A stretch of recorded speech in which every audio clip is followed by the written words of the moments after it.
capítulo 17,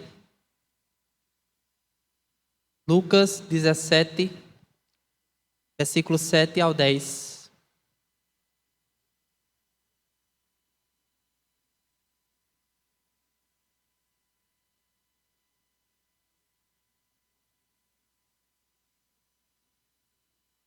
Amém? Esperava todo mundo achar.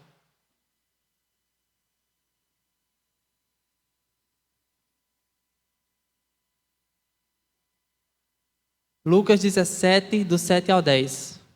Qual de vós, tendo um servo ocupado na lavoura, ou em guardar o gado, lhe dirá quando ele voltar do campo: vem já e põe-te à mesa.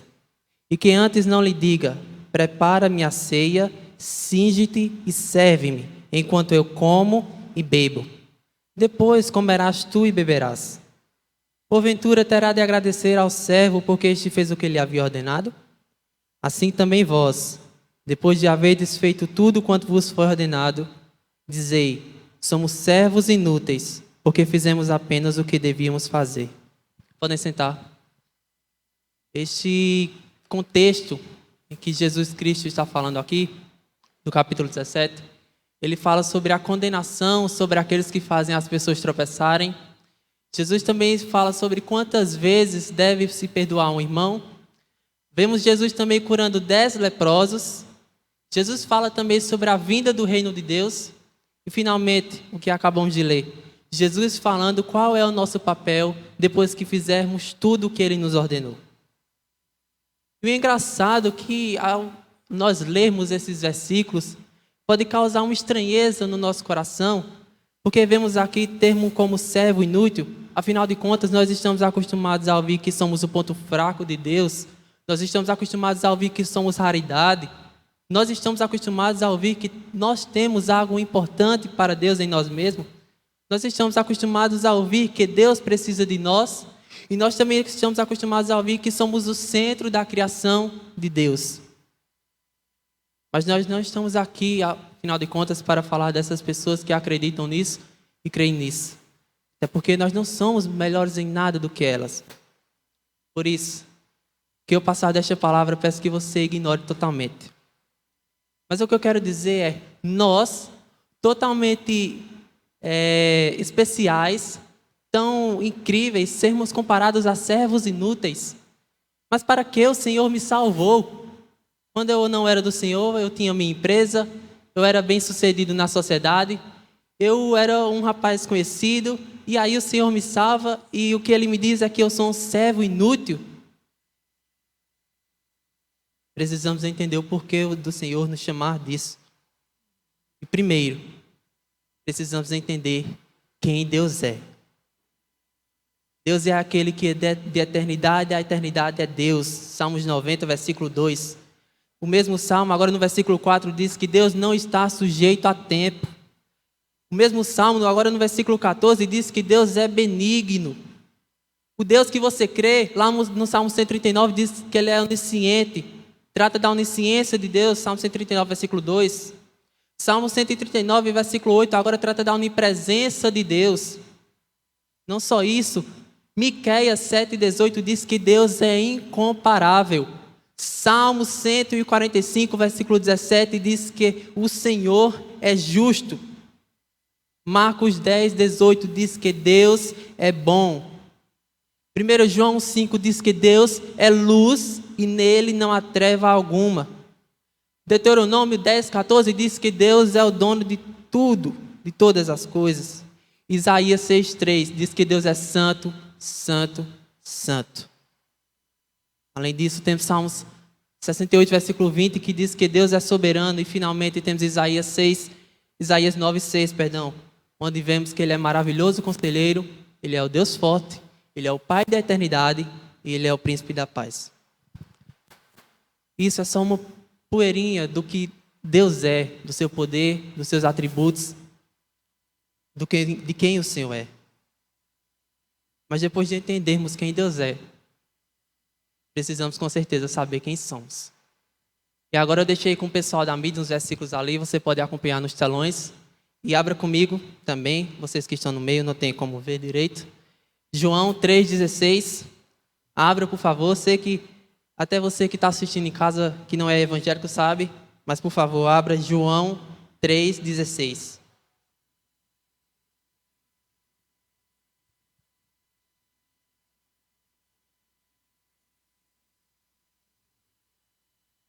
Diz assim: porque Deus tanto amou o mundo, que deu seu Filho unigênito, para que todo que nele crer não pereça, mas tenha a vida eterna.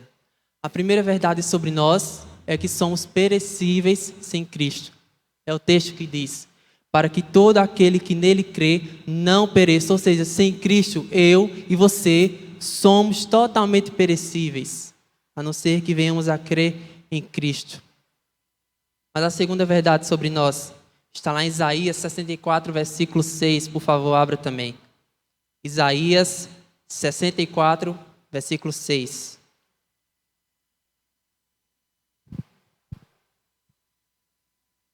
Somos como impuro. Alguns de nós, né?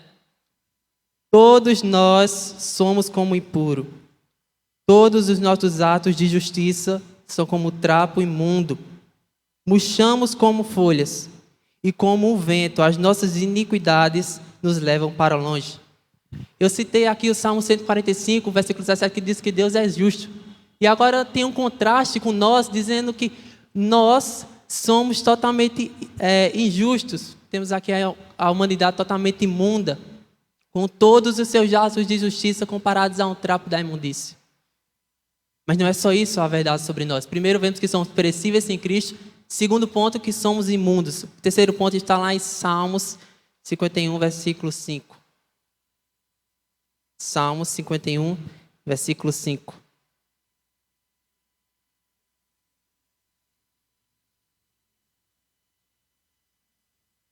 Amém? O salmista diz: sei que sou pecador desde que nasci. Sim, desde que me concebeu minha mãe.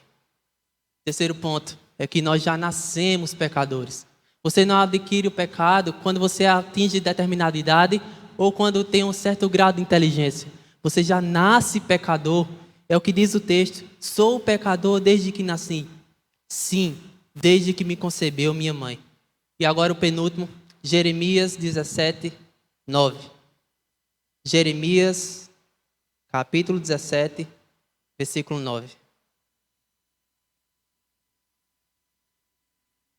O coração é mais enganoso que qualquer outra coisa, e sua doença é incurável. Quem é capaz de compreendê-lo?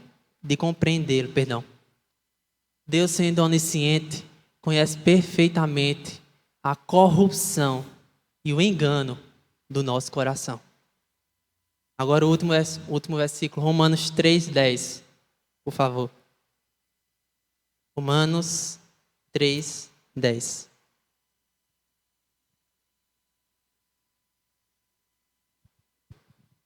Amém? Como está escrito, não há justo, nenhum sequer. Versículo 11. Não há quem entenda, ninguém que busque a Deus. Versículo 12. Todos se extraviaram, tornando-se juntamente inúteis. Não há ninguém que faça o bem, não há nenhum sequer. Pule para o versículo 23 também. Pois todos pecaram e estão destituídos da glória de Deus. Outras versões dizem, carecem da glória de Deus. Meus irmãos, lendo estes versículos, vemos um Deus que é perfeitamente santo, poderoso, dono de todas as coisas, criador de todas as coisas que existem nos céus e na terra. Mas também vemos quem realmente somos sem Cristo. Quantos somos imundos, podres, pobres pecadores, não há poder algum em nossas mãos, como diz lá em João 15:5, Senhor Jesus, porque sem mim nada podeis fazer. Quero que você imagine um pouquinho nesse momento, um momento que Deus cria a criação, com perdão da redundância. Imagine, Deus cria a terra, Deus cria também o mar, Deus cria os animais, aquela natureza maravilhosa que vimos no Manaí, foi Deus quem criou. Tudo aquilo de uma forma totalmente perfeita. E agora você imagine a humanidade totalmente contaminada pelo pecado que ela mesma fez, destruindo tudo aquilo que Deus criou, destruindo tudo aquilo que consegue tocar. Se não está claro para você, imagine eu e você totalmente contaminados pelo pecado, destruindo tudo aquilo que conseguimos tocar.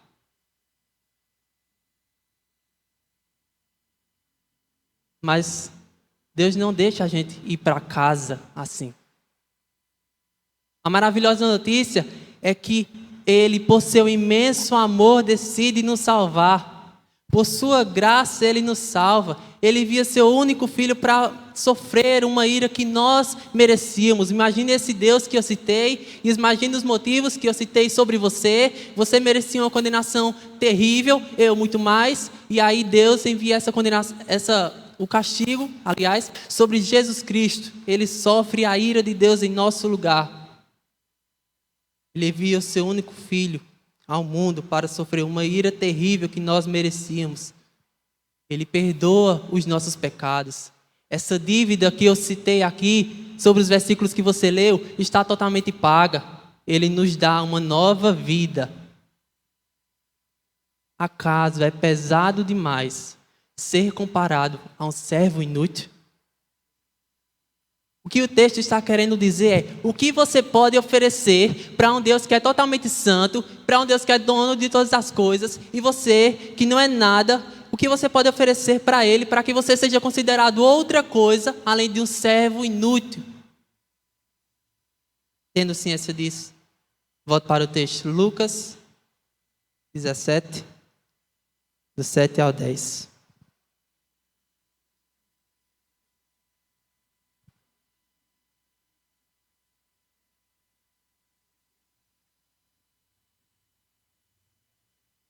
Versículo 7.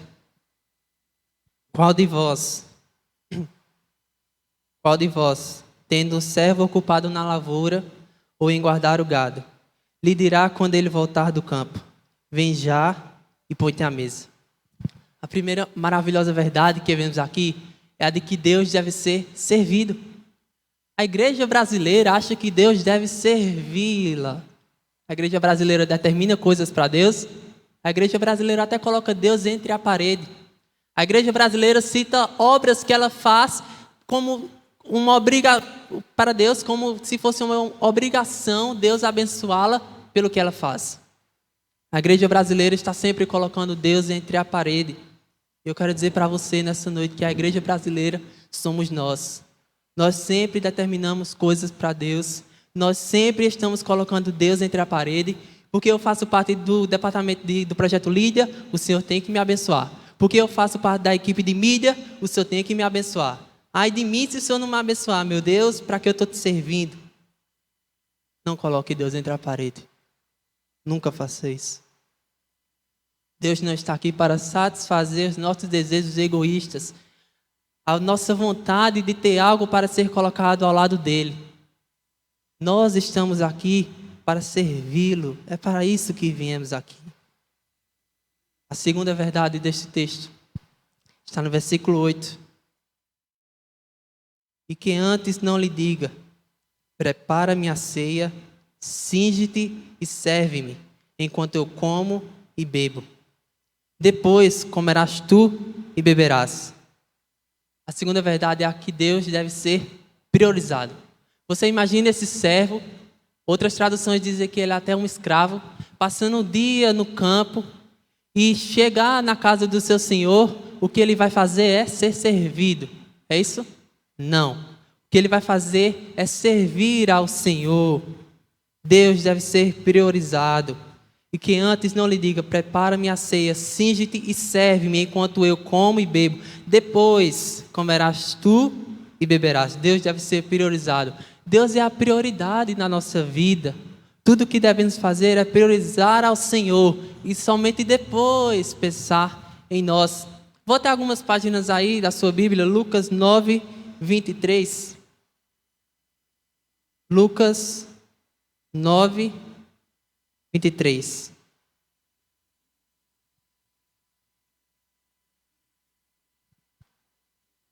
O Senhor Jesus dizia a todos: Se alguém quiser acompanhar-me, negue-se a si mesmo, tome diariamente a sua cruz e siga-me. Às vezes parece pesado servir ao Senhor. Dar prioridade ao seu reino às vezes parece pesado. Mas quando olhamos para nós mesmos e vemos que mesmo assim Deus nos conhece e Deus nos a graça de lhe servir, isso é maravilhoso. E outra coisa, meus irmãos, se não servirmos a Deus, serviremos a qualquer outra coisa neste mundo, porque o nosso coração é uma fábrica de ídolos.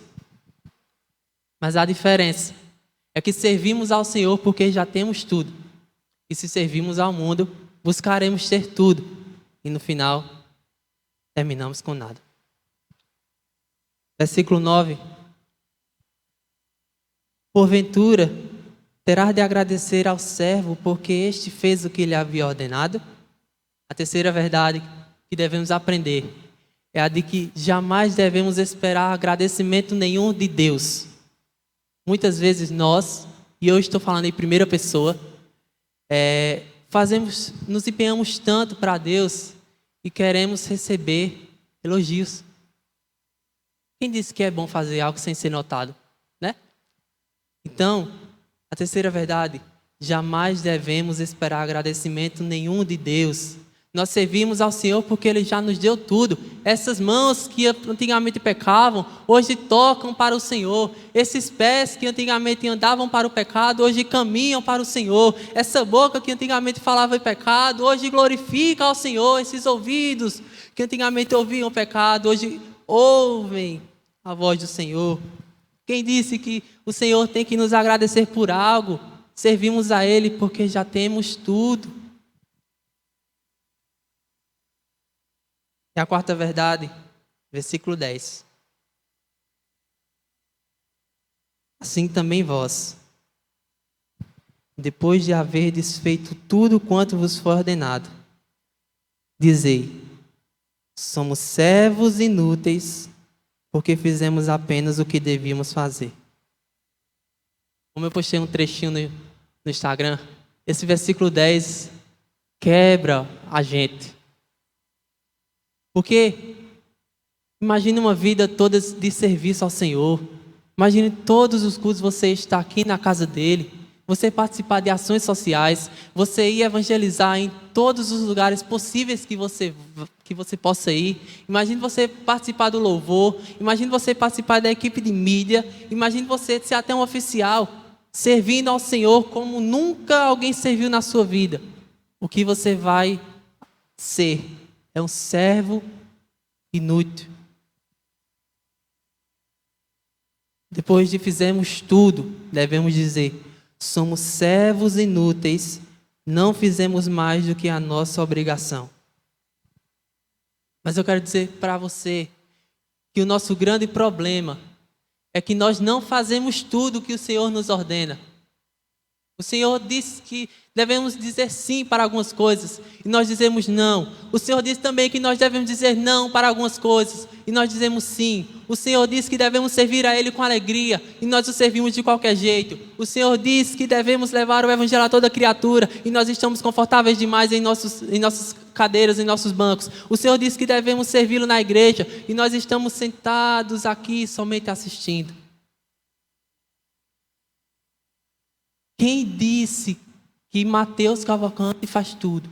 Quem disse que você faz tudo, meu irmão? Quem somos nós? Ainda que fizéssemos tudo, não passaríamos de servos que não fazem mais do que a obrigação. Mas algo que não termina aqui, e algo que enche o meu coração de alegria, é saber que o Senhor fez tudo por nós. Você e eu, lembra? Necessitávamos de um Salvador. Ele é o Salvador. Nós necessitávamos de perdão porque nós éramos como um imundo. Ele é o nosso perdão. Ele nos perdoa de qualquer pecado. Nós necessitávamos de alguém que estivesse conosco todos os dias da nossa vida. E Ele está conosco todos os dias. Nós necessitamos de alguém que derramasse uma graça abundante, de uma forma gratuita, e o Senhor derramou totalmente em nossas vidas. Nós necessitamos de um Salvador, Ele é. Necessitamos de um amigo, Ele é. Ele é quem faz tudo, meu irmão. É o Senhor quem faz tudo. É o Senhor quem faz tudo. E finalmente, é dele de quem iremos ouvir naquele dia. Mesmo com nossas falhas, mesmo com nossos erros, é dele de quem iremos ouvir: muito bem, servo bom e fiel, fostes fiel no pouco, sobre o muito te colocarei. Entra no gozo do teu Senhor. Você imagine alguém que não é nada, você imagine alguém que teve sua vida totalmente contaminada pelo pecado, e você imagine alguém ouvindo do Senhor Jesus, aquele que te criou, aquele que criou os céus e a terra: muito bem, servo bom e fiel, fostes fiel no pouco, sobre o muito te colocarei. Entra no gozo do teu Senhor. É nos méritos de Cristo que nós devemos basear a nossa fé. É nos méritos de Cristo que devemos ousarmos ser firmes. Não é nos nossos méritos. Nossos méritos só servem para nos levar à condenação eterna. Mas a cada demérito nosso, encontramos um mérito em Cristo. Porque é Ele quem faz tudo por nós e por sua glória. É dele de quem ouviremos: servo bom e fiel, fostes fiel no pouco, entendendo que nada é, entendendo que não passa de um servo inútil, entendendo que você não tem poder nenhum, entendendo que suas mãos não podem fazer nada. Servo bom e fiel, confiaste em mim, se entregaste totalmente a mim, as tuas falhas foram perdoadas, e agora você tem tudo. Servo bom e fiel, entra no gozo do teu Senhor. Apesar dos nossos deméritos, Cristo nos ama. E depois de sermos considerados servos inúteis para que a glória seja somente dele, estaremos para sempre no lugar mais indispensável do universo. Lugar esse onde jamais conseguiríamos chegar com algo útil nosso, senão por aquele que é totalmente útil ao mais vil pecador. Como então podemos ser firmes se nada somos?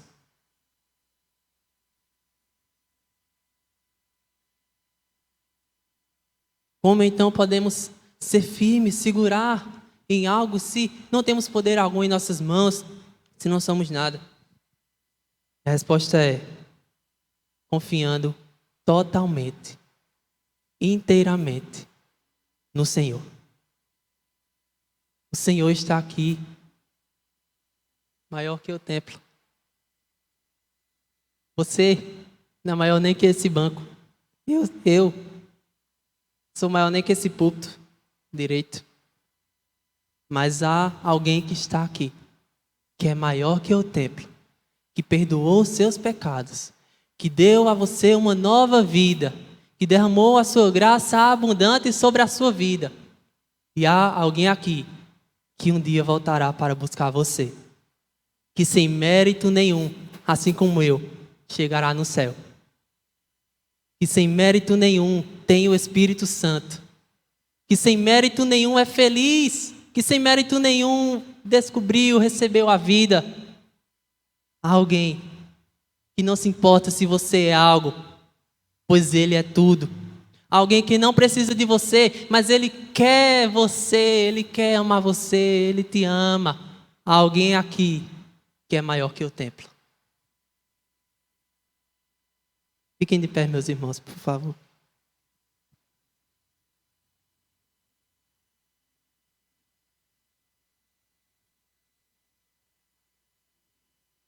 Não sei como você deve ter chegado aqui. Não sei se você de fato é crente, mas eu quero dizer que ser crente não salva ninguém. Quero dizer que a masturbação não vai lhe fazer feliz. Os vídeos que você assiste em casa, que só você sabe, não lhe faz feliz. A vida que você acha que é boa, mas que todos os dias à noite você chora, você vê que não é aquilo que você esperava ter, não lhe faz feliz. Mas eu quero dizer que existe alguém aqui, que, embora sua vida aqui não seja nada, embora sua vida aqui não seja das melhores, embora você seja totalmente perseguido, existe alguém aqui que é capaz de fazer a sua vida feliz, que é capaz de transformar a sua vida, que é capaz de dar paz a você em meio a mais densas trevas, que é capaz de abrir a escuridão da sua alma, que é capaz de lhe dar a visão. Você não precisa vir aqui, não é as suas mãos levantadas que perdoam os seus pecados, não é o fato de você virar crente que vai lhe fazer você ir para o céu, é o fato de reconhecer o senhorio do Senhor Jesus sobre todas as coisas, é o fato de você crer no Senhor Jesus como único e o suficiente Salvador, é o fato de você reconhecer que você não tem forças para chegar no céu, é o fato de você reconhecer que você não tem forças para ser feliz em você mesmo, mas você depende de um Salvador, e o Salvador está aqui. Esse Salvador pode lhe dar vida. Você não precisa nem levantar a mão, mas se em teu coração creres que Deus o ressuscitou dentre os mortos, serás salvo. Ora comigo. Senhor Jesus, obrigado, Senhor, pela salvação. Deus, obrigado pela nossa inutilidade, meu Deus, porque a cada inutilidade nossa, vemos totalmente útil o Senhor em nossas vidas, vemos totalmente o Senhor perdoando nossos pecados, vemos que o Senhor é o Senhor da nossa vida, o nosso Salvador, Deus. Nós não temos força alguma, Deus, em nossas mãos só servem para fazer coisas ruins, Pai, de nós mesmos. Mas eu te agradeço, Senhor Jesus, porque mesmo o Senhor nos conhecendo, mesmo o Senhor sabendo quem Mateus Cavalcante é, o Senhor enviou o seu único filho para morrer numa cruz, para sofrer uma ira terrível em meu lugar. Obrigado, Jesus Cristo. Foi a melhor decisão que eu tomei na minha vida, Deus. Eu não me arrependo de nada. Obrigado, Senhor Jesus, por tuas misericórdias, Deus, que nos sustentam todos os dias. Somos salvos, Pai, mas mesmo assim insistimos em pecar, insistimos em trilhar outro caminho que o Senhor não quer. Mas obrigado, Senhor Deus, porque é graça sobre graça.